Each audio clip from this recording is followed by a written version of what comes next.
I'm walking up the driveway right now, but I wanted to show everybody this cool little thing off the side that you don't see too often. Little golden nuggets of chanterelle mushrooms. Isn't that nice?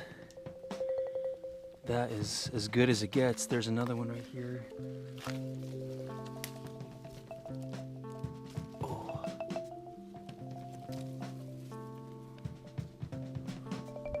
I see a couple more. Actually, a very cool spot for them. There's another one down in here. It still feels pretty good. Yeah, it works. Here's another one. No, that works. That one's a little old.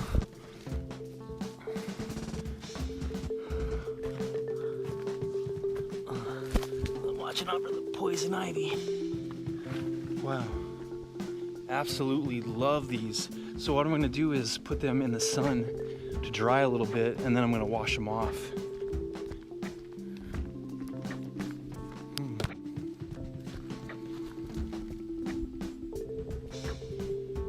Mosquitoes are so bad. Perfect.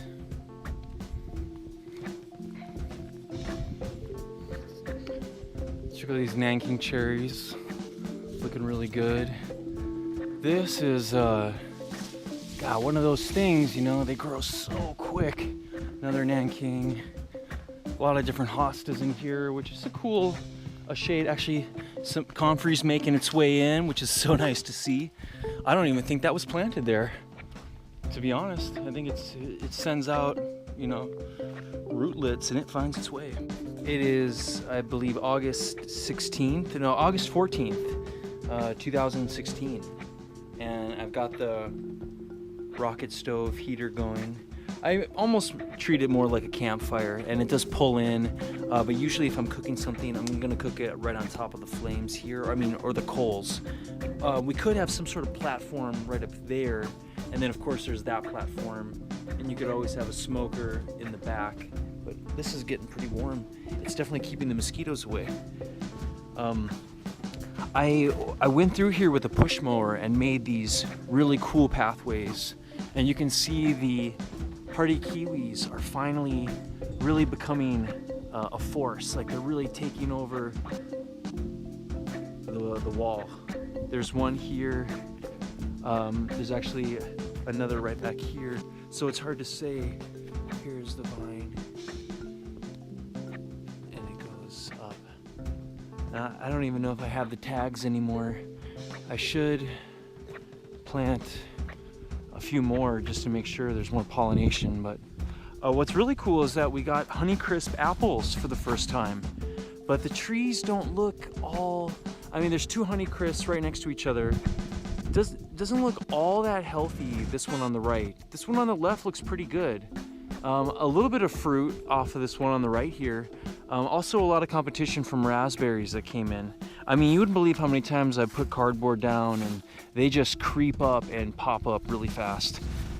This, I'm not sure what, it could be some sort of small wild cherry that they pop up now. But there's a lot of this, you know, wild raspberry that comes through the bottom, but these Honeycrisps look really good. And it's still a little bit early to pick them, I've tried. But it's beautiful to see that one fruiting. And then there's a sea buckthorn. That's definitely the best sea buckthorn on this land here. And then there's a pear. This is actually like the spot where some stuff that doesn't do well does pretty well. Right on the edge of a swale, you'll see. And then check out these currants. This is like a clove currant. It's planted with some comfrey and this pear right here. And there's that sea buckthorn right there. There's a Whitney crab apples right in front of us. Let's walk over the swale here. In the swale, there's a row of Whitney crab apples across the front mixed with comfrey.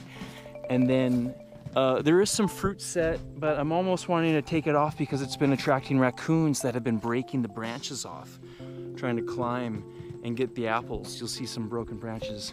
This is a Bali Cherry. And although it's not too much for new growth this year, I'm just happy that it's doing well. And I planted some more comfrey in here, and we did a big chop and drop. This is all like a thick jungle like this. And we cut it down and we're gonna let it break down with the Bali Cherry. There are these honeyberries here, 1, 2, 3, 4. They've survived the winter, they've survived the summer. They've been receiving some irrigation, but I'm not sure exactly how much. Everything's doing pretty well though. I like to set up a nice drip system. It was last spring, my mom and we laid down this black tarp perfectly across the whole back half of this garden here. And then over time you can see what the wind has done. It's blown some patches away, and then wherever there's some sunshine, this is what would happen, which is pretty cool. So if a person wants to, they can get a brick and cover this up again and let it break down, or pull it. You know, it is dandelion. It's cool. I mean, and this looks like I don't know, it's kind of like a Jerusalem artichoke, a sunchoke. Here's the rhubarb patch, which is just something I really love the idea of expanding. It's this rhubarb slash sunchoke patch. Right, boom, boom, right there, sunchokes. There's asparagus over here, some grapes coming through, but a real highlight is the rhubarb. And to see the rhubarb migrate this way around this pear tree here, this is definitely a spot for a fruit tree if we want to, and then there's another nice mound over there for a fruit tree. Otherwise, things are getting pretty full. I mean, there's some spots in the back that we could always do a big mound and plant another tree, but for now, everything's filling up pretty well. Like if these Whitney crab apples will start to look like this Whitney crab apple, I mean, it's gonna be very thick by 2019, 2018, which isn't that far away. And this Whitney crab, I mean, look at this. You really don't see any insect damage so far. I've seen very little overall on the land.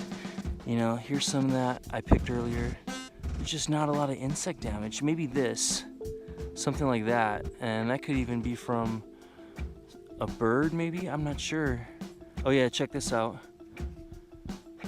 But it's apples from a tree like that. Wow, so nice.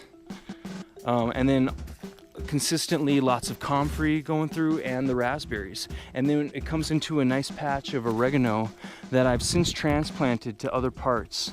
And continuing on with a lot of comfrey, more Jerusalem artichoke. Here's another patch, and then some more rhubarb coming through. So it's kind of turning into like this rhubarb asparagus, and then back into that thicker rhubarb patch. I'm really excited to see what it looks like in the next coming years. Like, I'd like to plug in more things, more rhubarb here, more asparagus.